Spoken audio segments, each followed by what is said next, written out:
मित्रों, नमो नमः। नमः संस्कृताय। संस्कृत गुरु मनीष सर के चैनल में आपका हार्दिक स्वागत है। आइए और हमसे जुड़िए, संस्कृत सीखिए और संस्कृत का विकास किया जाए।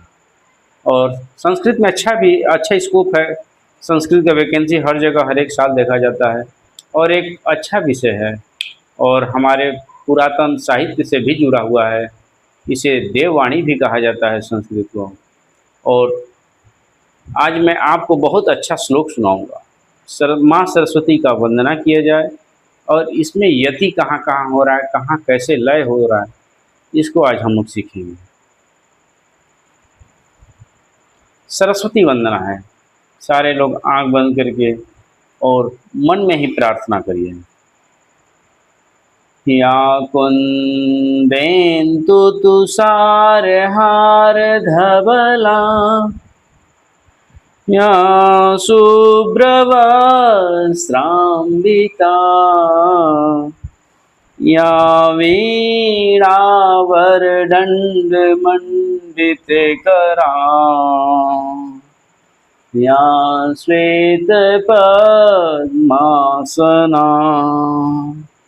या ब्रह्माच्युतशङ्करप्रभृतिभिः दैवै सदा वन्दिता सा मां पातु सरस्वतीं भगवतीं निःशेषजाड्यां।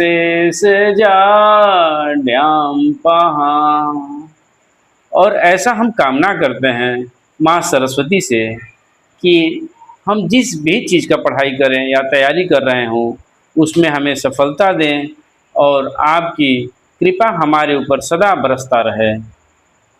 चलिए अब हम अपनी कक्षा की ओर बढ़ते हैं। आज मैं कक्षा 10 बिहार बोर्ड संस्कृत विषय विषय को आज मैं पढ़ाऊंगा और इसमें आज चतुर्थ शायद है, क्या आप देख लेते हैं। तृतीय पाठ को आज बताऊँ। आज तृतीय पाठ को आज मैं तृतीय पाठ को आपके समक्ष लाया हूँ, जो कि अलस कथा है। 4 आलसियों की कथा है और हम आगे देखते हैं।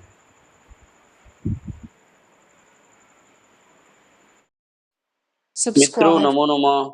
आज हम कक्षा 10 तृतीय पाठ को लेकर आए हैं और यह कक्षा संस्कृत सीखने पे ज़्यादा जोर देता है। संस्कृत बोलिए, अभ्यास करिए। जैसे हम पढ़ाते हैं उस तरह केवल पढ़ना ही उद्देश्य नहीं है। 10 पास करना, बोर्ड पास करना, ये मायने नहीं रखता है। आप संस्कृत बोलिए, संस्कृत सीखिए। कम से कम जो हम पढ़ते हैं उसी तरह अभ्यास करिए। ठीक है? तो एग्ज़ाम भी नज़दीक आ गया है और आप तैयारी में लग जाइए। मेरा कामना है कि सभी बच्चे पास हों। संस्कृत विषय ही नहीं, सभी विषय में पास हों। एक रूटीन आप अपना तैयार करिएगा। मैं संडे को लाइव आऊँगा 9 बजे। चलिए आज हम इस कथा को देखते हैं, कथा की ओर आगे बढ़ते हैं। 4 आलसियों का ये कथा है और चलिए कहानी के माध्यम से देखते हैं। अयं पाठः विद्यापतिकृतस्य कथाग्रन्थस्य। यह पाठ विद्यापति के द्वारा कथा ग्रंथ का पुरुष परिच्छेति नामकस्य पुरुष परिच्छेद परीक्षा नामक ग्रंथ का अंश विशेषो वर्तते। थोड़े अंश लिए गए हैं। पुरुष परीक्षा सरल संस्कृत भाषायाम, पुरुष परीक्षा सरल संस्कृत भाषा का कथा रूपेण, कथा के माध्यम से विभिन्नानाम मानव गुणानाम, विभिन्न मानव के गुणों का महत्व वर्णयति, महत्ता को धारण करता है।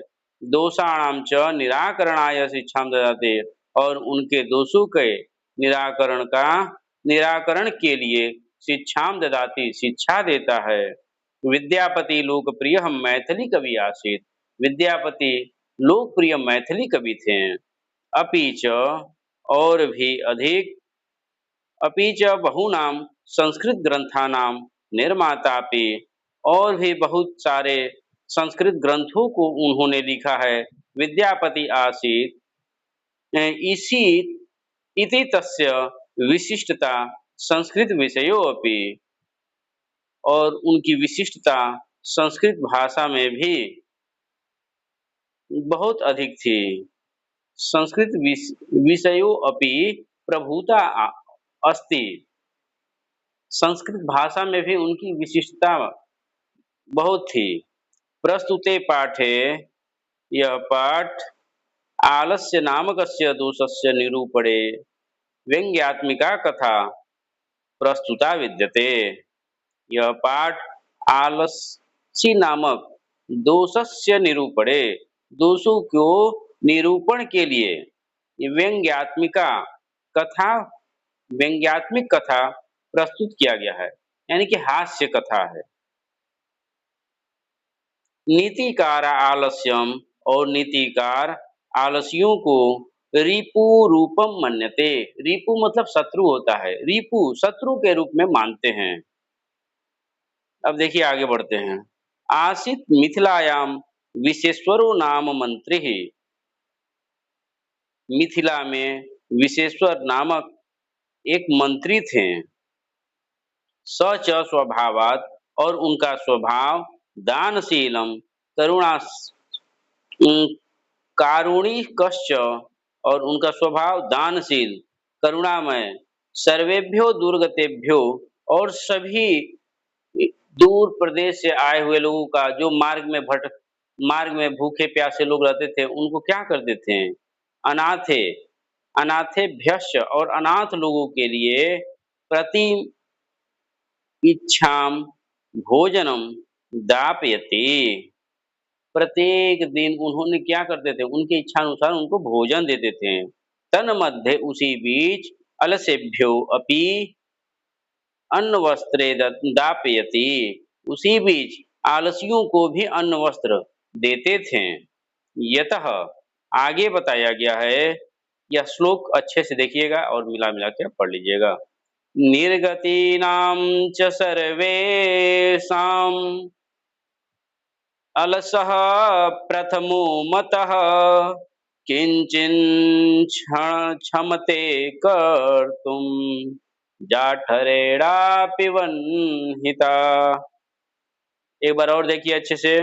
निर्गतीनां च सर्वेषां अलसः प्रथमो मतः, किंचिन क्षमते कर्तुं जाठरेणापि वह्निना। अब इसके अर्थों को देखिए। इसमें बताया गया है कि सभी दुखियों और आलसियों का प्रथम सिद्धांत भूखे रहना तो ठीक है, परंतु पेट के भूख भूख मिटाने के लिए कुछ काम करना ठीक नहीं है। क्योंकि वो आलसी, इसीलिए तो कहा गया है, इसीलिए वो आलसी हैं। पेट के भूख के लिए क्या करेंगे? भीख मांग लेंगे, लेकिन कार्य कोई नहीं करेंगे। अब आगे देखिए। ततो अलस पुरुषाणाम तत्रे इष्ट लाभम श्रुत्वा, तब आलसी लोग के इच्छित लाभ को सुनकर बहवस बहवस्तु परिमृजास्तत्र वर्तुली वर्तुली बभूवयत्। बहुत से बिना परिश्रमी भोजन पाकर तुंद बढ़ाने वाले वहां जमा हो गए, क्योंकि कोई काम कोई करेगा नहीं और खाली खाता जाएगा तो पेट बाहर तो आएगा ही। इसीलिए कार्य करिए और भोजन पाइए, आलसी नहीं बनिए जीवन में। दूसरे श्लोक को देखते हैं। स्थिति सौकर्यमूला हि सर्वेषामपि संहते, सजातीनां सुखं दृष्ट्वा केन धावन्ति जन्तवः। फिर एक बार पढ़िएगा, आप लोग मेरे साथ अभ्यास करिएगा। स्थिति सौकर्यमूला हि सर्वेषामपि संहते सजातीनां सुखं दृष्ट्वा केन धावन्ति जन्तव। देखिए अब इसके अर्थों को देखिए। सारे सुखों का मूल संगठन है, अर्थात सुविधाजनक स्थिति को सभी चाहते हैं। ऐसा कौन प्राणी है जो अपनी जाति का सुख देखकर न दौड़ता हो, यानी कि अपना सुख देखकर न दौड़ता हो, अर्थात सभी लोग सुख चाहते हैं और कार्य करना नहीं चाहते हैं। आगे देखिए, पश्चात अलसानाम सुखम दृष्ट्वा, इसके बाद आलसियों के सुखों को देखकर धूर्ता अपि, धूर्त भी, कृत्रिम आलस्यम दर्शयित्वा, धूर्त लोग भी क्या आलसी जैसा अपना जैसे फटा फूटा एकदम फटा कपड़ा पहन के एकदम गरीब जैसा दिखाकर वहां पे क्या दर्शयित्वा अपने आप को दिखा करके भोज्यम गृह्णन्ति, भोजन प्राप्त कर रहे थे। उसके बाद देखिए, तदनंतरम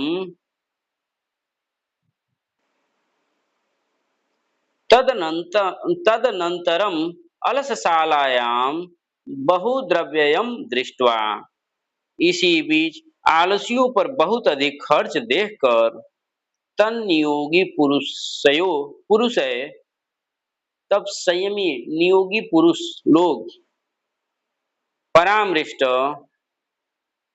क्या परामृष्ट यदक्षम बुद्ध्या करुणया केवल अलसेभ्य स्वामी वस्तुनि दापयति कपटेना अलस अलसा अपि गृह्णन्ति इतस्माकं प्रमादः। संयमी पुरुषों द्वारा विचार किया गया कि स्वामी केवल बुद्धि से ही लोगों को ही दयापूर्वक वस्तुएं देते हैं। कपटेना अलसा अपि गृह्णन्ति इति अस्माकं प्रमादः, धूर्तता से आलसीहीन भी वस्तुएं ग्रहण करते हैं। अब आगे देखिए, यदि भवन्ति तद आलस पुरुषाणाम परीक्षाम कुर्मः, यह निश्चय करके उन्होंने क्या सोचा कि आलसी पुरुषों का हम परीक्षा लेंगे। परामृश्य प्रस्तुतेषु अलसशालायां तन्योगी पुरुषा वह्निना, वह्नि मतलब आग होता है, वह्निना दापयित्वा निरूपयाम आसु, और उन्होंने ऐसा विचार करके उनके अलसशाला में आलसी घर जो अलसशाला था जो जहाँ रहते थे वे लोग, वहाँ पे क्या कर दिए, आग लगा दिया गया ताकि इससे परीक्षा होगा कि और आग लगने से आलसी लोग वहाँ हैं कि और धूर्त लोग जो बनावटी हैं वो भाग रहे हैं कि वहाँ पे सचमुच के जैसे हैं गरीब की वास्तव में बनावटी हैं या धूर्त लोग यहाँ पे ज्यादा आ गए हैं। यह परीक्षा लेने के लिए उन्होंने ऐसा कार्य किया। अब देखिए इस कथा के आगे, ततो गृह लग्नम प्रवृद्धम अग्नि दृष्ट्वा धूर्ता सर्वे पलायिता, अपने गृह में आग आग लगे हुए को देख करके प्रवृद्धम अग्नि दृष्ट्वा, अग्नि को देखकर धूर्ता सर्वे पलायिता, सभी धूर्त भाग गए, पलायन कर गए। पश्चात अलस पश्चात ईषद अलसा, यानी कि थोड़े धूर्त अपि पलायिता, जो थोड़े धूर्त बचे थे वो भी आग देखकर भाग गए। चत्वारः पुरुषा तत्रैव सुप्ता, और 4 आलसी पुरुष क्या थे वहां पे सोए थे। अब देखिए सोए सोए वो आपस में क्या बात करते हैं, बहुत मनोरंजन है, इसको अच्छे से सुनिए। परस्पर परस्पर परस्परम आलसपंती परस्पर मालपंती, यानी कि आपस में वो क्या कर रहे हैं, बात कर रहे हैं। एके न, पहले ने बोला, वस्त्रावृत मुखे न, ढके हुए वस्त्र से, मुख से क्या बोलता है, मुखे न उक्तम, मुख से बोला, क्या कहा, अहो कथम अयम कोलाहलम, यह कैसा शोरगुल हो रहा है। द्वितीय न उक्तम, दूसरे ने कहा, तर्कयते यदस्मिन् गृहे अग्नि लग्नो अस्ति, लगता है कि घर में आग लग गया है। दूसरे ने बोला। अब तीसरे ने क्या बोला देखिए, तृतीय न उक्ते न को अपि तथा धार्मिको नास्ति, तीसरे ने कहा, यहाँ कोई भी धार्मिक पुरुष नहीं है या व्यक्ति नहीं है।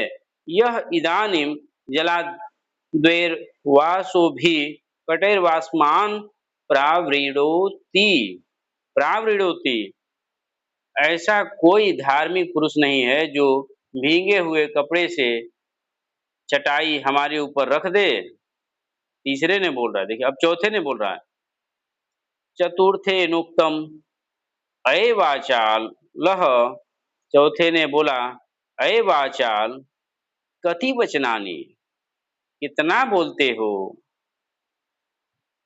वक्तुम शक्नुथः, चुपचाप रहो, तूष्णीम कथम न तिष्ठति, चुपचाप क्यों नहीं रहते हो।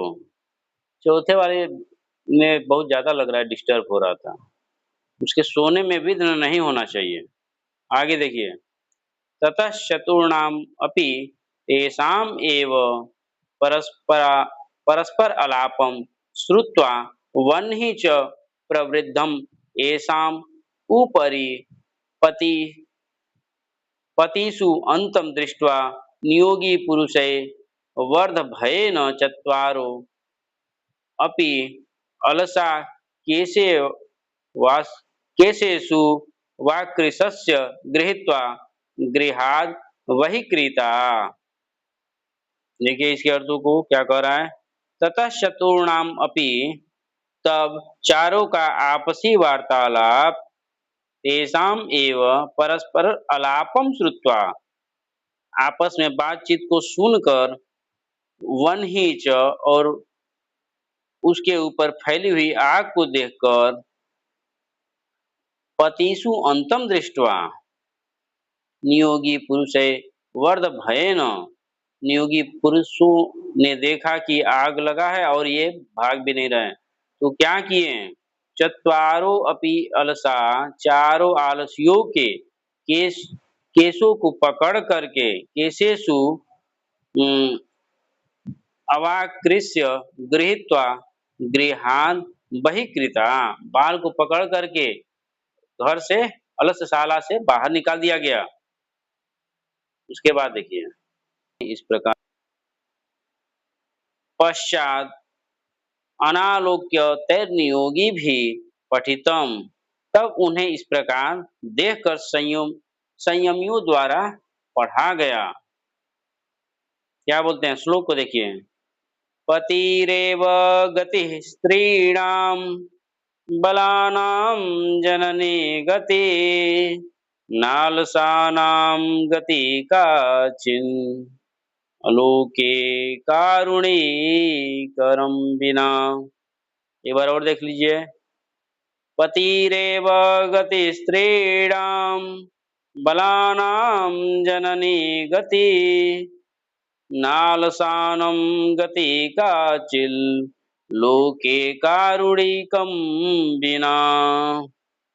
इसका अर्थ है, पति ही स्त्रियों का रक्षक होता है, माँ ही बच्चों की रक्षा होती है या रक्षा करती है, लेकिन आलसियों का रक्षक दयावान पुरुष के अलावा दुनिया में कोई नहीं है, उन्हें कोई नहीं पूछता है। पश्चात एषु चतु चतुर्षु अलसेषु ततो अपि धिक्तरम वस्तु मंत्री दापयामासः।